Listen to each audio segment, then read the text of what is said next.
हाँ, पारा मेडिकल का जो कट ऑफ है एएनएम का, पारा मेडिकल में जो कट ऑफ है आपका वो एएनएम का कट ऑफ, ध्यान सुनिएगा, ये एएनएम का कट ऑफ है। जो स्टूडेंट, ध्यान से सुनिएगा, जो स्टूडेंट जो आप एग्जाम दिए हो, जो स्टूडेंट जो आप एग्जाम दिए हो, अगर आपने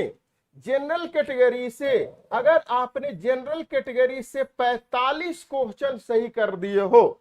ध्यान सुनो, ये कट ऑफ मैं आपको जो बता रहा हूं, ये आपका जो कट ऑफ है वो आपके स्कोर के बेसिस का कट ऑफ है, ठीक है ना। ये ध्यान से सुनिएगा, अगर आपने 45 क्वेश्चन आराम से सही कर दो, जैसे ध्यान से सुनो, अगर मैथ की बात करते हैं, हिंदी की बात करते हैं, इंग्लिश की बात करते हैं, जीके की बात करते हैं, साइंस की बात करते हैं, ये 15 क्वेश्चन में से एनी हाउ 15 बहुत लोग सही किया होगा, मान लेते हैं 10 क्वेश्चन आपने सही किया, हिंदी में 15 क्वेश्चन में से आपने 10 क्वेश्चन सही किया, इंग्लिश में 15 क्वेश्चन में से अगर मान लेते हैं 8 ही क्वेश्चन सही किया, जीके में 20 क्वेश्चन में से मान लेते हैं 12 क्वेश्चन सही किया, साइंस में 25 क्वेश्चन में से आपने मान लेते हैं 15 क्वेश्चन सही किया, तो कम से कम मैं मान के चलता हूं तो 10 10 20 10 30 और 10 40 40 और 5 45 और मतलब यहाँ पे 50 प्लस एनी हाउ सही हो जाता है, 50 प्लस एनी हाउ सही हो जाता है।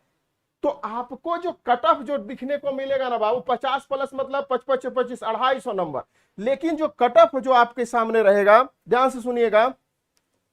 ध्यान से सुनिएगा, कि जो जनरल का 220 से 225 के बीच में है तो आप लोग सेफ कैटेगरी में हो, ठीक है ना, सेफ जोन में हो। बीसी कैटेगरी से 200 से 210 नंबर आ रहा है तो आप सेफ जोन में हो। ईबीसी से 196 से 202 के बीच में आ रहा है तो आप सेफ जोन में हो। एससी से मतलब 183 से 190 के बीच में आ रहा है तो आप सेफ जोन में हो। एसटी कैटेगरी में 176 से 182 के नंबर आ रहा है तो आप सेफ जोन में हो। ईडब्ल्यूएस में 190 से 201 के बीच में आ रहा है तो आप सेफ जोन में हो। आरजीसी मतलब गर्ल का अलग से जो रिजर्वेशन मिला हुआ है उसमें अगर 200 से 208 नंबर है तो आप सेफ जोन में हो। इसमें भी मैं आप लोग को बता दूं कि